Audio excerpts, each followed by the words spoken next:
Where are you from? I am from Cleveland, Ohio. Mm-hmm. And what was it like growing up in Cleveland? Growing up in Cleveland, I feel like it's a place to be, honestly. I rep my city, LeBron James all day.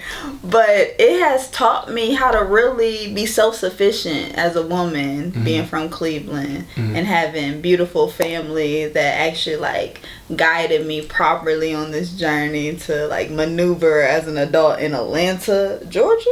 Okay. So what made you move to Atlanta from Cleveland? I moved to Atlanta because of the media and Black Hollywood, Black excellence. I know, right? Oh my God, it's just so many beautiful Black people here, and that all wants us to flourish and grow. So I think Atlanta just truly inspired me just to be more Black. Okay. So wait, you weren't Black before? Oh, I was so confused before because I was in the suburbs. Okay. I had my perm. I dyed my hair blonde one time. I was confused, honey. Oh, okay. So it's those type of vibes. So now you're in Wakanda. I'm in Wakanda. I am home. Okay, I feel that. So wait, so how long ago did you come to Atlanta? 4 years ago. Okay, 4 years ago. It's been 4 years. Okay, and so now you're getting the Black experience. Literally getting the Black, I feel like I'm in Clark, Atlanta. Oh, okay. And so when did your self-love journey start? It started at the age of 22. This is when I was doing all my partying at 21 and under. I was experienced. I'm experienced now. I'm experienced. Okay, so at the age of 22, you started your self-love journey. Was there a particular experience that spurred that, or? I feel like it's, of course, we got to get our heart broke. We got to get our heart broke to really maneuver into purpose. I feel like it's so important to put your pain towards purpose. So I got my little heart broke by a relationship romantically, and actually a friendship as well. So I feel like friendships hit hard just as much as relationships, and some people can really die off of a broken heart. So it's really important just to regroup, reheal. But as we all get our heart broken, you have to still come out with the good heart that you came out of. Don't lose your good heart. Don't lose your kindness just because this person took advantage of it. Stay pure, stay genuine. Don't turn cold though. But did you ever have a period? Was there ever a period where you did turn cold?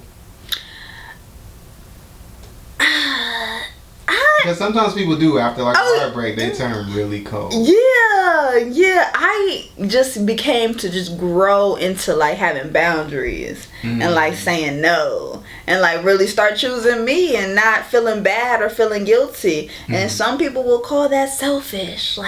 You don't want to do anything for me. But most of the time, the people that's calling you selfish is really selfish because they want you to step over your boundaries. All right, so describe a situation where you had to set a boundary. Ooh. What does that look like?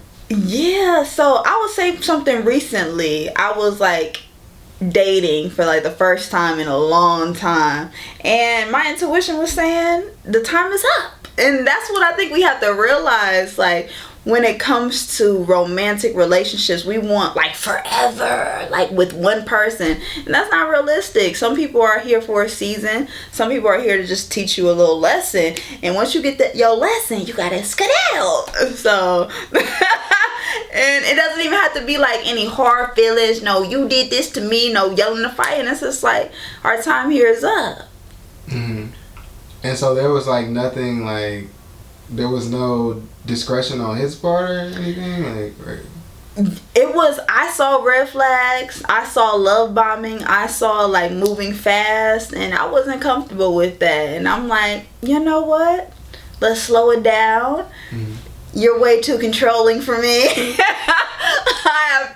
I have to. And that's so beautiful. Now I have been so content with being with myself. It's so easy to walk away because I'm all who I got, and I'm my safe place for real. Right, but you mentioned love bombing. Okay, what if you're like with a person who's just like very empathetic and emotional?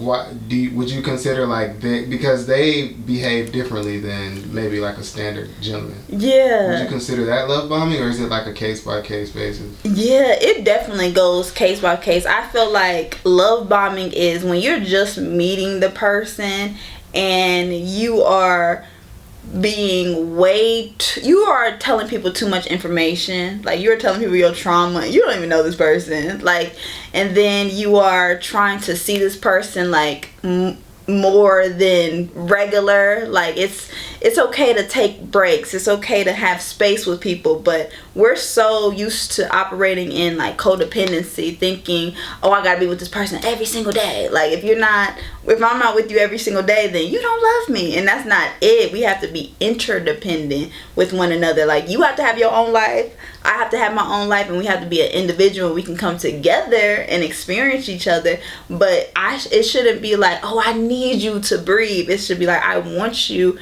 as your company is just so peaceful to have around me. Yeah, I can definitely feel that. So did your self-love journey, did that sort of start your celibacy journey? Because I know you talk a lot about that online. Yes. Oh. I was about to say abstinence, but I know there's a difference, right? I know, it's like, it's interchangeable, I feel like. But I'm abstaining from like the sexual activity that just goes along with sex. Wait, you're abstaining from all sexual activity? Yeah. Okay, and what made you come to that conclusion? It made me come to the conclusion, like, STDs is real. And I don't want kids, so I'm not trying to get pregnant either. But then also, I have other things to do. I feel like when you're a leader, you're called to have a higher level of responsibility, and that entails discipline. And when I get sexually involved with somebody, they start taking a lot of mental capacity in my mind, and I can't think straight, I can't see straight. I'm just over here analyzing every move. I'm over here just thinking way too much and putting my energy over there when I should put my energy in here.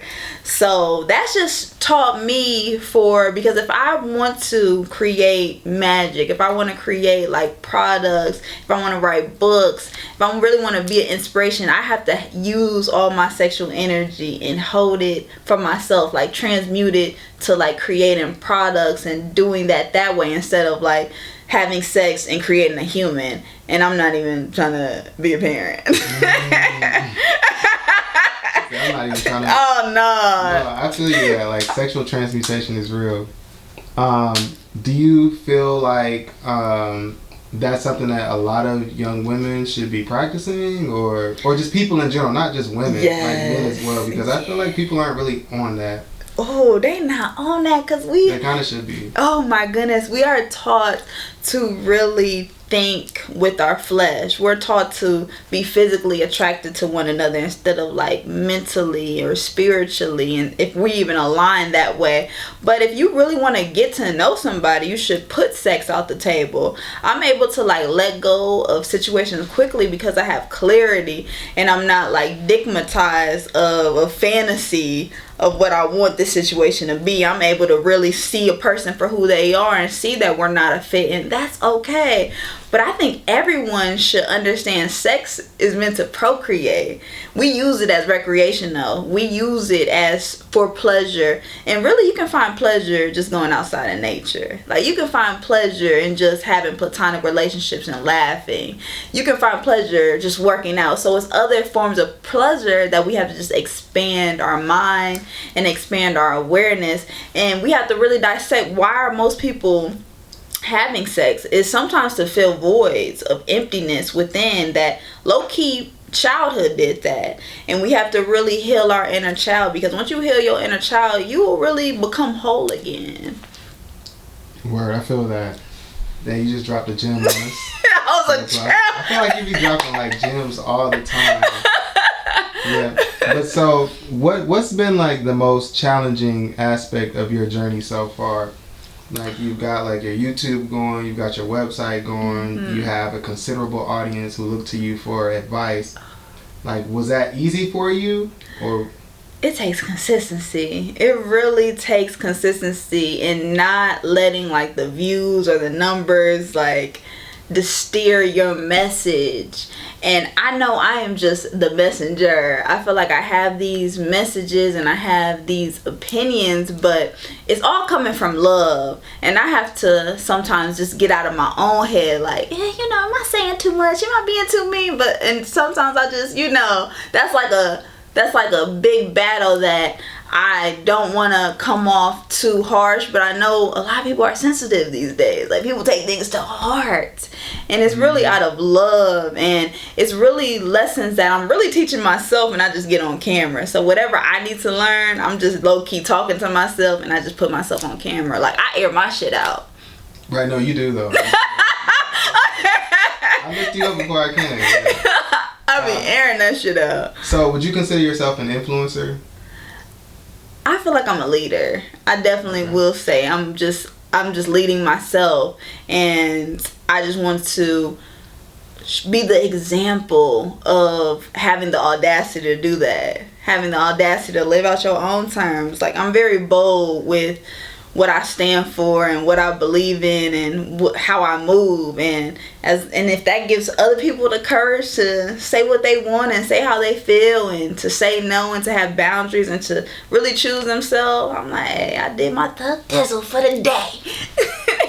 Really study yourself. And when I mean study yourself, you have to understand we all have dark and light inside of us, and some people choose to operate in their darkness in order to maneuver to the light. But you can't be scared of the dark.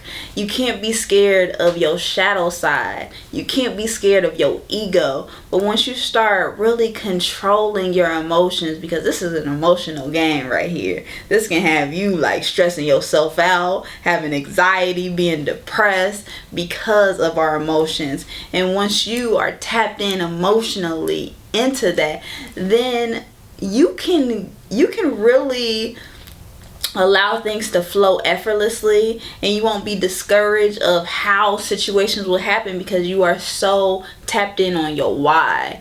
Know why you do anything. Know why you are moving in this world. Know why you are here.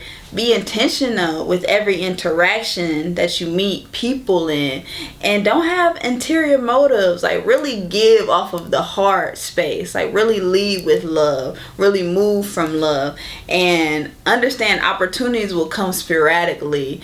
And that's the way life is. Life is truly a journey. It's not a destination. So we are looking for a arrival point to know that we made it. But it's really about like these little nuggets that just come left and come right, just giving us confirmation that we are on the right path.